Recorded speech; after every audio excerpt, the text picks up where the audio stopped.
Welcome to London Property Digest, your essential 10-minute audio recap for staying informed on London's property market. Now, we've all heard the whispers about a London market comeback. Right. But are those whispers turning into shouts? That's the question on everyone's mind, isn't it? Yeah. What's exciting is that experts are indeed predicting a resurgence in 2025, Okay. with some even forecasting a 4% rise in average asking prices nationally. Okay, a 4% jump? Yeah. That's significant. Mm-hmm. After the ups and downs of the past few years, a lot of folks might be wondering why this shift is happening now.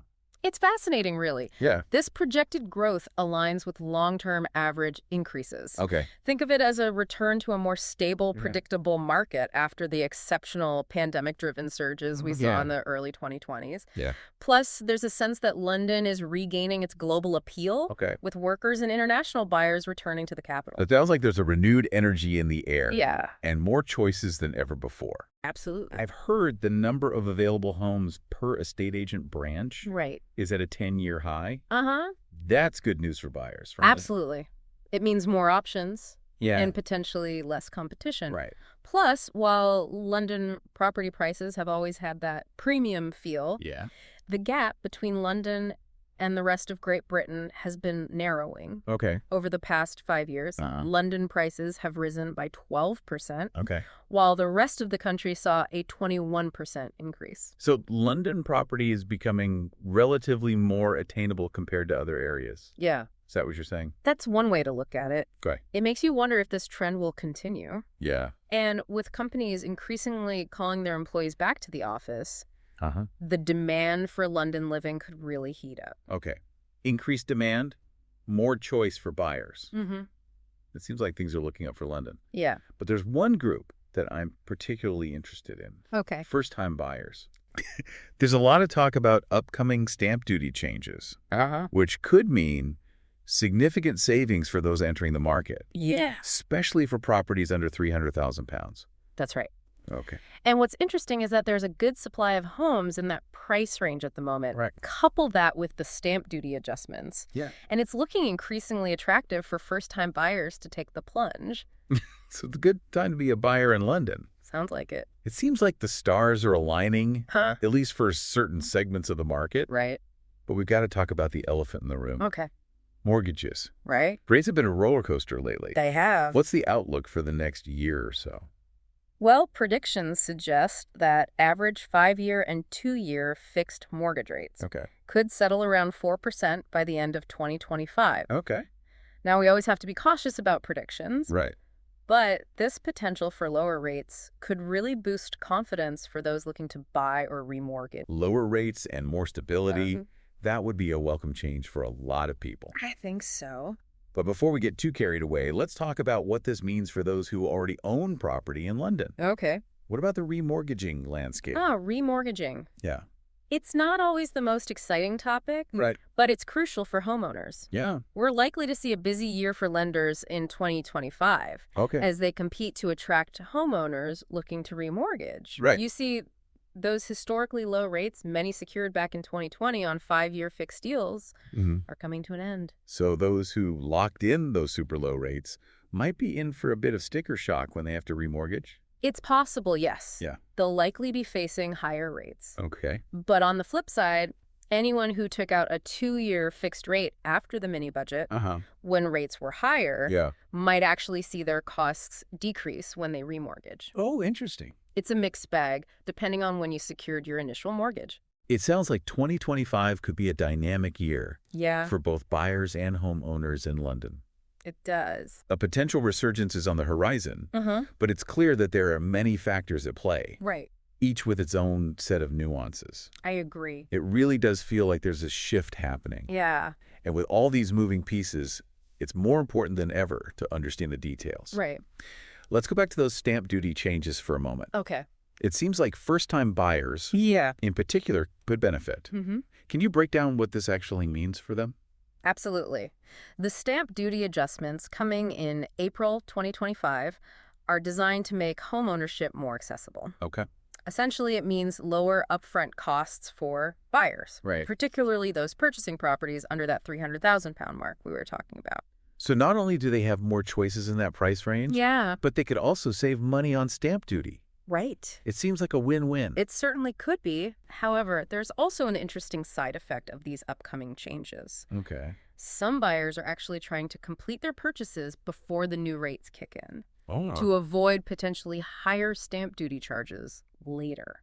So a bit of a rush to beat the deadline? Yeah, I imagine that adds another layer of complexity to the market. it does. Wow. But even after the adjustments take effect, Uh-huh. there will still be plenty of properties under that £300,000 threshold Right. that benefit from the lower rates. Okay. Especially for those first-time buyers. Right. So even if someone misses that pre-April rush, Yeah, there are still potential advantages. exactly. But let's zoom out a bit and look at the bigger picture. Okay. We've talked about rising prices, more choices, stamp duty changes, and potential shifts in mortgage rates. Right.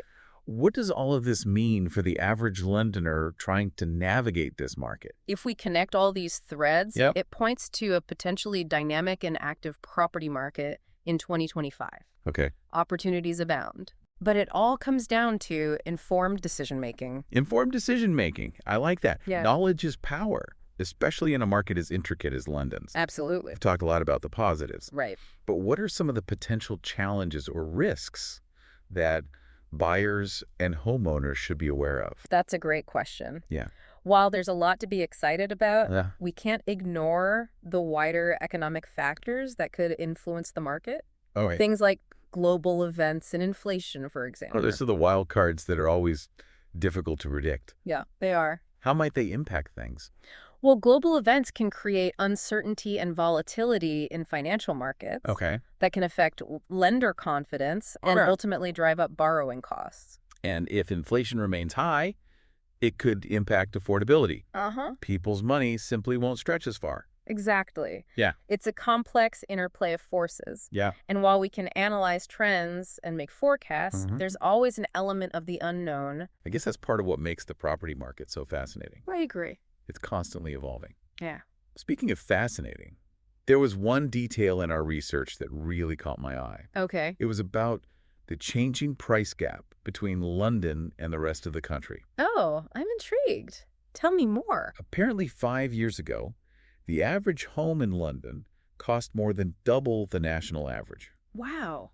But now that gap has narrowed considerably. Really? It's down to 86%. That is a remarkable shift. Yeah. It speaks volumes about the relative affordability of London property now compared to just a few years ago. Right. Who knows, maybe London will become known for its reasonable property prices one day. Okay, maybe that's a bit of a stretch. Yeah, But it does make you wonder if this trend will continue it does. and what it could mean for the long-term dynamics of the London market. Right. It's certainly a question worth pondering. Yeah. But one thing is for sure, Uh-huh. the London property market never fails to surprise. It's a roller coaster ride. We're all on together. I agree. Well, I think we've covered a lot of ground today. Yeah, we have. From potential price increases and stamp duty changes to the evolving mortgage landscape and those Right. all-important wider economic factors.